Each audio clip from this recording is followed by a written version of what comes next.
बात बहुत स्पष्ट है। अगर तुम्हें भी अपने घर पर हनुमान जी को रोकना है तो तुम भी अपने घर को अपना मकान नहीं हरि का मंदिर बना डालो। बोलो सीताराम।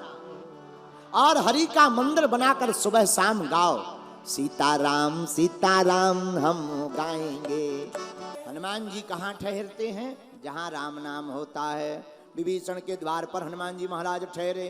तब विभीषण सो रहे थे लेकिन हनुमान जी गए। ते ही समय विभीषण जागा। उसी समय विभीषण का जागना हुआ। और जैसे ही विभीषण जागे तो ये भक्त की पहचान होती है, वो अपने परमात्मा का नाम लेवे। राम राम ते ही सुमिरन कीन्हा हृदय हरस कपि सज्जन चीन्हा। श्री राम जय राम जय जय राम। श्री राम जय राम जय जय राम। जैसे ही विभीषण जी ने राम राम राम राम सीताराम कहा, हनुमान जी तुरंत पहचान गए। इनके दरवाजे पर भी राम लिखा, मुख में भी राम है। लगता है ये अपने काम के हैं, अपनी बिरादरी वाले हैं। हनुमान जी ब्राह्मण का भेष बनाकर पहुंच गए। कौन हो भैया तुम? हनुमान जी बोले हम तो हैंगे कोई, आप बताओ। तब तक विभीषण बोले कि तुम हरि दासन मह कोई मोरे हृदय प्रीत अस होई। हमको लगता तुम भगवान के दास हो या भगवान ही स्वयं हो। हनुमान जी बोले ना, हम भगवान हैं। तो कौन हो? छोटे से दास। लेकिन परिचय बाद में दिया। तब हनुमंत कही सब राम कथा निज नाम। इस छठवें वाले दोहा में देखिए कितनी बड़ी बात छिपी है। हनुमान जी ने पहले नाम नहीं बताया, पहले राम कथा। पहली क्या बताई? राम कथा। फिर बाद में अपना नाम। मानो हनुमान जी पूरी दुनिया को बताना चाहते हो कि व्यक्ति को, भगवान के भक्त को पहले अपने इष्ट का परिचय देना चाहिए, फिर खुद का परिचय देना चाहिए। हनुमान जी ने बाद में अपना नाम बताया। जैसे ही नाम बताया सोई विभीषण की आंखों में आंसू आ गए।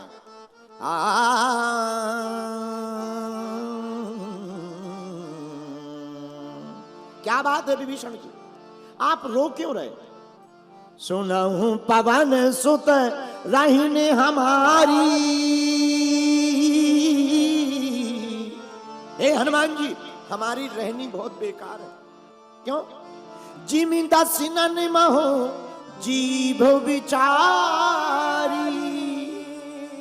हनुमान जी, जैसे दांतों के बीच में जीभ रहती है, वैसे ही लंका के राक्षसों के बीच में केवल अकेले हम फंसे।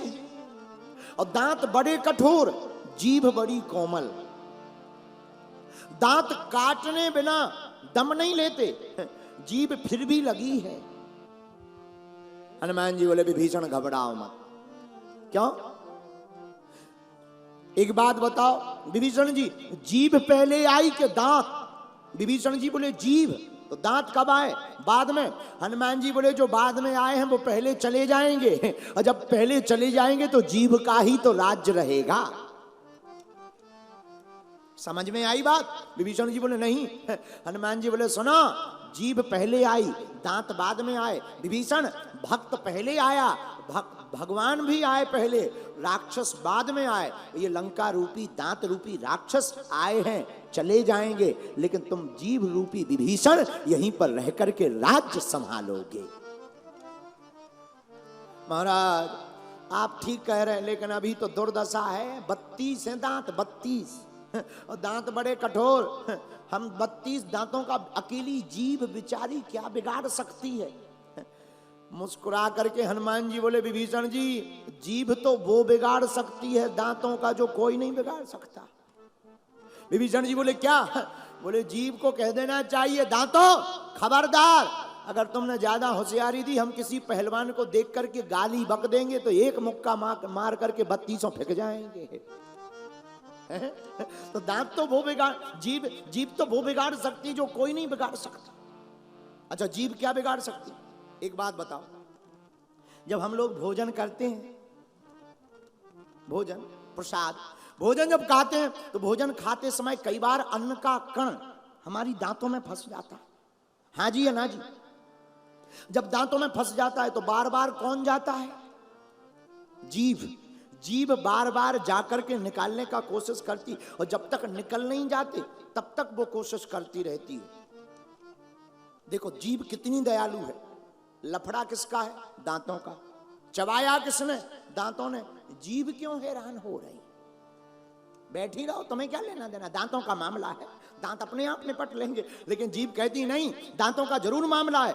जीभ है महात्मा, महात्मा का यही स्वभाव होना चाहिए। महात्मा का काम परोपकार करना है, उसे परोपकार करते रहना चाहिए।